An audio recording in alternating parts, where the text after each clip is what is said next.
puis un petit merci particulier à monsieur le maire d'Édic qui nous fait la gentillesse d'être là. Merci Jean-Luc. De la plus petite commune du Morbihan. L'exercice était risqué en ces temps de désaveu de la politique nationale et sur fond de mouvements sociaux. Pour autant, Jimmy Pahin, député de la 2e circonscription du Morbihan, a tenu à dresser le bilan de son année législative ce vendredi soir, en félicitant au passage le travail de ses 3 collaborateurs. C'est à Landévent, devant une salle comble, que Jimmy Pahin a assumé l'une de ses promesses de campagne, rendre compte de ses travaux au Parlement. Demi-mandat, mais j'en fais une tous les ans. J'essaie. Enfin, vous voyez, c'était la 7e de l'année quand même, cette réunion. Mais de notre bilan, souvent j'écoute les gens, ils remontent leurs idées, on essaye de les faire porter. Là, c'était important qu'on leur montre tout le travail qu'on avait fait sur les grandes lois, sur la loi d'orientation des mobilités, sur la loi économie circulaire.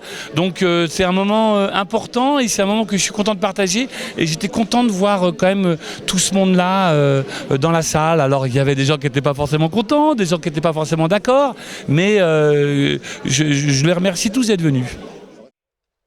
Si la salle fut globalement acquise aux parlementaires, il fallait évidemment compter sur la présence d'un groupe de détracteurs qui n'ont pas manqué de questionner, voire de prendre à partie, le député durant quelques minutes sur les grandes préoccupations nationales, telles que bien sûr la réforme des retraites ou bien encore les nouvelles dispositions d'examen du baccalauréat.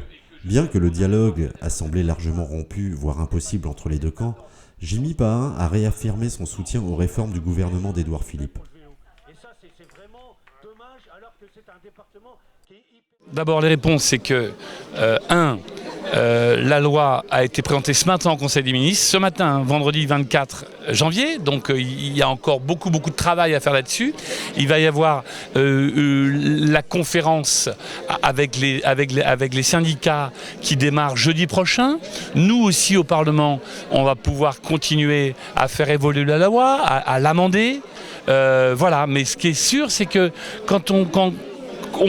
c'est une loi qui ne prendra en compte que les gens nés après 1975 et on sait qu'on sera bientôt plus de gens à ne pas travailler que de gens à travailler.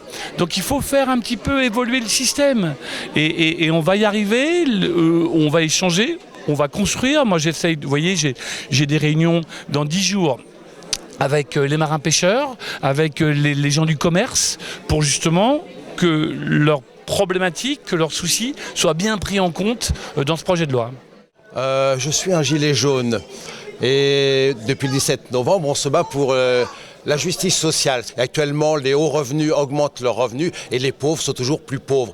Donc il y a eu en 2018, il y a eu 400 000 pauvres en plus en France. Oxfam dit que la richesse augmente et est concentrée dans quelques-uns. Donc je me bats pour qu'elle soit la répartition des richesses, pour qu'on répartisse mieux les richesses en France. Sinon, on va arriver à une césure entre ceux qui sont en haut, qui sont minoritaires, et ceux d'en bas qui sont majoritaires.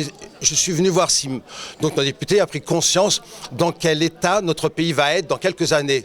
Ah, il n'écoute pas parce qu'il a dit, donc il y a eu les professeurs qui sont venus, et il dit aux professeurs, je vais voter. Il dit, plus ou moins, il va voter la loi pour ci, la loi pour ça. Il ne met pas en cause ou en doute la véracité de certains propos. Il dit, non, le gouvernement a raison. La démocratie, c'est pas... avoir le pouvoir majoritaire, la démocratie, c'est le respect des minorités. C'est Victor Hugo qui le disait. Donc, essayons de faire confiance à Victor Hugo. Les plus mécontents auront quitté la salle. Les autres auront terminé la soirée en dégustant les huîtres locales, offertes non sans un clin d'œil empreint d'humour par Jimmy Pahin.